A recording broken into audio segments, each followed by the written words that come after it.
खुलुमबाय निउज 24 बड'लेण्डआ बे समाव दङ उदालगुरि जिल्लानि सिङाव थानाय टंला सोहोरनि साखाथि बे बास स्टेन्डनि खाथियावहाय आरो बेयावहाय थानायनि गुबै जाहोना जाहैदों टंला दख'र बर' फरायसा आफादनि जा 50 बोसोर सनाथि मायथाइ खुंनायनि जे मावख' बेखेवदों। टंला दख'र बर' फरायसा आफादनि 40थि बोसोरसालिया जथुमाजों लोब्बा लाखिनानै टंला गुदि बर' थुनलाइ आफादनि 37थि बोसोरारि जथुमा आरो टंला आइजो अनसाय आफादनि 24थि बोसोरसालिया जथुमा बेखौ लोब्बा लाखिनानै आरो टंला दख'र बर' फरायसा आफादनि सनाथि मायथाइ फालिथाय टंला दख'र बर' फरायसा आफादा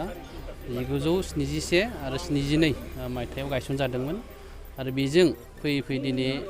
51 बोसोर जाबाय टंला दख'र बर' फरायसा आफादनि गायसननाय साना बेजों लोब्बा लाखिनानै जोङो सानथामनि हाबाफारि लादों आरो बेजों टंला हालामाव जिहेतु जोंहा बर' रायजो राजाफोर थाबाय आरो मोनसे मेसेज होलांनो सानदों जिहेतु 50 बोसोर जाबाय आरो बेजों लोब्बा लाखिनानै दिनै बानजाय आफादा मावख'लि बेखेवदों आरो बिनिनो चेयारमेन जोंनि कालिंगुवारनि एमएलए दिलीप कुमार बर' बिथाङा फिथा हाजेनदों आरो बिथांखौ लानानै जिखिनि जोङो बानजाय आफाद मोनदों कनभेनर हिसाबै बारग' नेहाथारि बिजु बर' आरो आगोलनिनो बारग' आफादगिरि बिथाङा वार्किं प्रेसिडेन्ट आरो बिथांजों लोब्बा लाखिनानै जिखिनि जोंहा साब कमिटिफोर थाबाय बेजों मोनसे आसा फारिदों जोङो मोनथाम आफाद थाबाय थुनलाइ आफाद एबसु आबोब बे मोनथाम आफादनि जिखिनि कनफारेन्स आरो बेजों लोगोसे जोंहा जितु गल्डेन जुबलि मोनसे सनाथि मायथाइ बेखौ जों गाजा गोमजायै खुंलांनो आसा फारिदों आरो जिखिनि बानजाय आफाद थाबाय निस्सय बिथांमोना जिखिनि खामानि दामानिनि गेजेरजों जोंनि मोनथाम आफादनि कनफारेन्स थाबाय आरो लोगोसे गल्डेन जुबलि बेखौ बिथांमोना साक्सेस खालामनानै होगोन आरो जोंबो एबसु हिसाबै हानायसिम बिथांमोनखौ मददथि आरो हेफाजाबजों होनानै लोगोआव लाफानानै जों खामानि मावनांगोन। दिनै बिथांमोना दिनैनि नैबे समावहाय टंला दख'र बर' फरायसा आफादनि सनाथि मायथाइजों लोगोसे 40थि बोसोरसालिया जथुमाखौ बेयावहाय खुंनायनि हाबाफारि लादों टंलाया सुमापारा गेजेर फरायसालि आरो गोजौ फरायसालिनि जा लांगोना फोथार बेयावहाय आरो बे सनाथि मायथाइखौ बिथांमोना खुंनो थाखाय मोनसे खालार खानानै होदों फैगौ बोसोरनि 23 माने मायथाइनि जि जानुवारि दाननि 6, 7 आरो 8 सानथामनि हाबाफारिजों बिथांमोना खुंनो आखायाव लादों दा बिथांमोना दिनैनि नैबे समावहाय बिथांमोना दिनै जितु बानजाय आफाद बे बानजाय आफादनि जितु मावख' बे बानजाय आफादनि मावख'खौ बिथांमोना दिनै बेखेवना होबाय आरो बे बानजाय आफादनि मावख'खौ बेखेवना होदों कालिंगुवार समस्तिनि बिटिसि समस्तिनि एमएलए बिथां दिलीप कुमार बर' आरो बिथां दिलीप कुमार बर'आ चेयारमेन बे बिथां चेयारमेना दिनै नैबे माने बानजाय आफाद बे बानजाय आफादनि मावख'खौ बिथाङा बेखेवना होदों। दा जोंहा नाय माने गल्डेन जुबलि जोंहा मोनथाम जोंहा जोंनि बर' हारिनि मोनथाम जोंहा आफाद दोङो आरो बे जाहैबाय फरायसा आफाद थाहैबाय थुनलाइ आफाद थाबाय आबोब थाबाय जोङो बयबो खौसे जानानै बे गल्डेन जुबलिखौ कालारफुलि जोङो खुंनो थाखाय लाहार फाहार खालायदो बेबायदिनो दिनै जोङो जोंनि बे खामानि मावनो थाखाय दिनैनि बे मावखुलिखौ जोङो बेखेवनाय जाबाय। जानुवारि मासनि 6, 7, 8 जोङो अलरेडि फाइनेल खालायबाय आरो जोङो बेबायदिनो दिनै माने बेखौ बै कालारखौ लानानैनो जोङो हाबाफारि मावनो थाखाय लाहार फाहार खालायदो। जिहेतु कालारफुल मोनसे प्रग्राम लागासिनो दङ सनाथि मायथाइफोरखौ बे सनाथि मायथाइ फोरबोखौ बबे फोथाराव खुंनाय जादों? बेखौ जोंहा बै कलेज दङ सुमापारा जोंहा एमइ स्कुलनि बे माने गेलेनाय फोथाराव बेखौ जोङो बेखौ थांखि लादो आरो बेबायदिनो जोङो गासैबो जों बाजेटफोरखौ जों खालायनानै जाहाथे कालारफुल जायो आरो बयबो आरो जों आलासिफोरखौ जोंनिफ्रायबो जोङो जा बिटिआरनि चिफ दङ जोंनि थुनलाइ आफादनि जोंहा सेन्ट्रेल कमिटिनि बिबानगिरिबो दोङो आबबनि बिबानगिरि बिथांमोन दोङो जोंहा बेबायदिनो बिटिआरनिबो जथेस्थ डिपुटि चिफ दोङो इएम बिथांमोना दोङो गासैखौबो लानानै जोङो बे फोरबोखौ खुंनो थाखाय लाहार फाहार खालामो। जोङो एक्सुवेलि बाजेटखौ जोङो दिनैसिमहालागै माबायाखै जनानै जोङो प्रेक्टिकेलि सावरायाखै खिन्थु सावरायगासिनो दङ जिखिनि बाजेट जोंनो नांगौ बेखौथ' जों खालायथारगोन आरो जोंहा दिनै सिगांनि थासारिया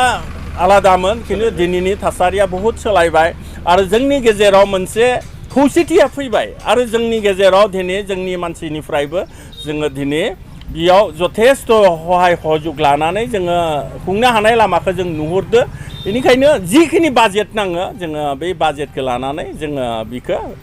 लाहार फाहार खालायगासिनो दङ खिन्थु एमाउन्टखौ बुंनाया एसे जारला जागोन जोङो प्रेक्टिकेलि बे बाजेटफोरखौ लाथ'नाय जायाखै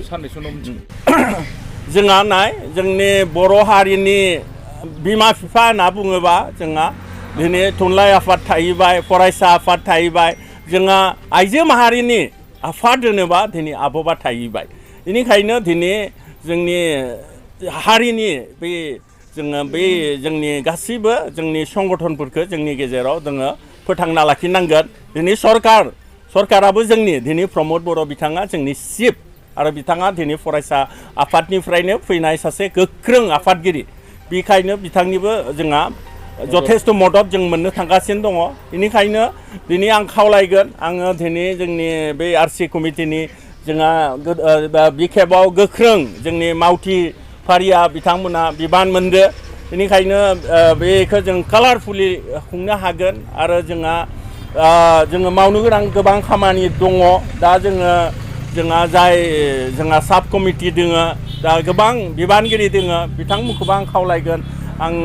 जोंनि बे सामलाय आफादनि आफादगिरि हिसाबै जाहाथे बयबो सम होनानै बे हाबाफारिखौ जाफुंहोनो थाखाय आङो बयनिबो गुरै खावलायनाय थाबाय आरो दिनैनि बे मावख्लि बेखेवनाय हाबाफारियावबो दिनै गोबां बिबानगिरि जोंहा फरायसा आफादनिफ्राय थुनलाइ आफादनिफ्राय आबबनिफ्राय दिनै हेफाजाब लाफायदो बेबायदिनो जोङो जाहाथे बेखौ जिबायदि थांखि लादो जानुवारि मासाव 6, 7, 8 बे सानदामा जाहाथे माने मोनसे मेहेरगोनां कालारफुल मोनसे जारिमिनारि मोनसे जों सान हिसाबै जाहाथे जोङो माने मोनसे जोंनि बर' हिस्ट्रियाव जाहाथे जोङो बेरखांहोनो हायो बेबायदि खामानि जोङो मावनांगोन बेनिखायनो गासैबो बिबानगिरिफोरखौ बिथांमोनखौ जाहाथे बयबो हेफाजाब होनो थाखाय आरो बयबो जोंनि बै ओनसोलनि रायजो राजाखौ हेफाजाब होनो थाखाय आङो बयखौबो खावलायनाय थाबाय लोगोसे मख'नांगोन दिनैनि नैबे मावख' बेखेवनाय समावनो बिथांमोननि बे सनाथि मायथाइ आरो 40थि बोसोरसालिया जुथुमादो सरजाबनानै टंला दख'रा आइजो अनसाय आफादनि 24थि बोसोरसालिया जुथुमा आरो बर' थुनलाइ आफादनि 31थि बोसोरसालिया जुथुमा बे मोनथाम जिथु आफाद बै मोनथाम आफादा माने सरजाबनानै बेवहाय खुंनायनि हाबाफारिखौ बिथांमोना लादों गिबियावनो आंनि अननाय आरो सिबिहरनायखौ टंला गुदि बर' थुनलाइ आफादनि जानानै आं बयनिसिमबो साबायखर आं बावहरग्रोदों दा जोङो नंगौ जोंहा जिहेथु बोसोरफ्रोमबो जोङो टंला गुदि बर' थुनलाइ आफादा बोसोरफ्रोमबो जोङो बोसोरसालियाव जोङो आफाद खुङो आरो बेजोंनो लोब्बा लाखिनानै जोंहा टंला दख'रा एबसुजों जोङो ज'है जोङो बोसोरफ्रोमबो खुंबाय थायो आरो देग्लाय जोंहा टंला दख'रा एबसुनि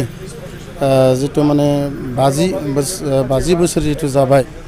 गल्डेन जुबली आरो बे गल्डेन जुबलीयावनो जोंफोरबो टंला गुदि बर' थुनलाइ आफादाबो खुंगा 37थिखौ जों बिथांमोनजों जोङो खुंफानो थाखाय जों आखायाव लादों आरो बेजों लोगोसे जोंहा टंला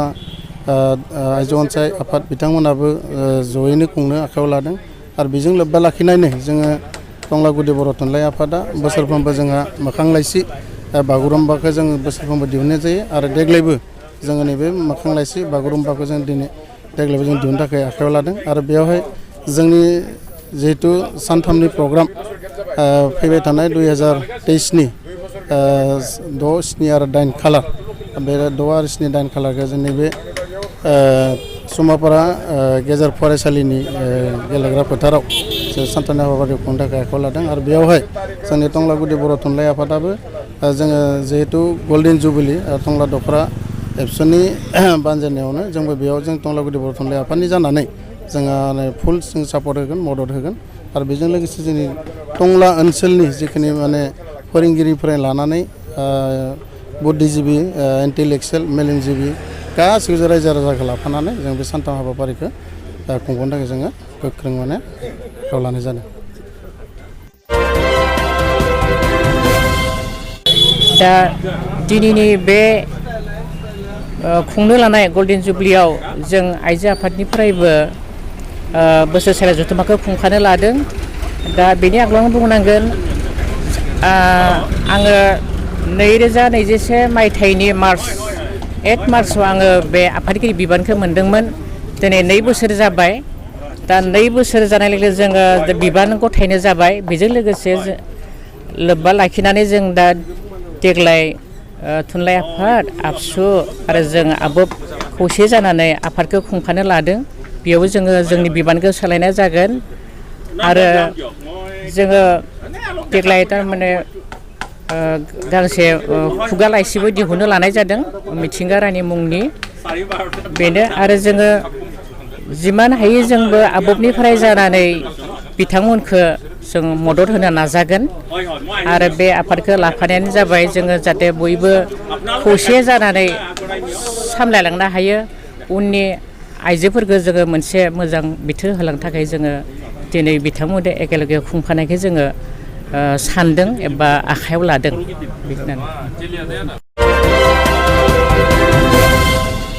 दा बे समावहाय स्क्रिनाव नोंथांमोना नुदों दिनैनि बेखेवनायनि हाबाफारि जिथु बे बेखेवनायनि हाबाफारिया दिनैनि जाना थांदों दा बेयावहाय रायजो राजा गासै रायजो राजाखौबो मदद रायजो राजानिफ्राय खुंनाय जिथु बानजाय आफाद बे बानजाय आफादा दिनै रायजो राजानिफ्राय मदद नागिरदों निउस 24 बड'लेण्डनिफ्राय आं कनक चन्द्र बर' गोजोन्थों।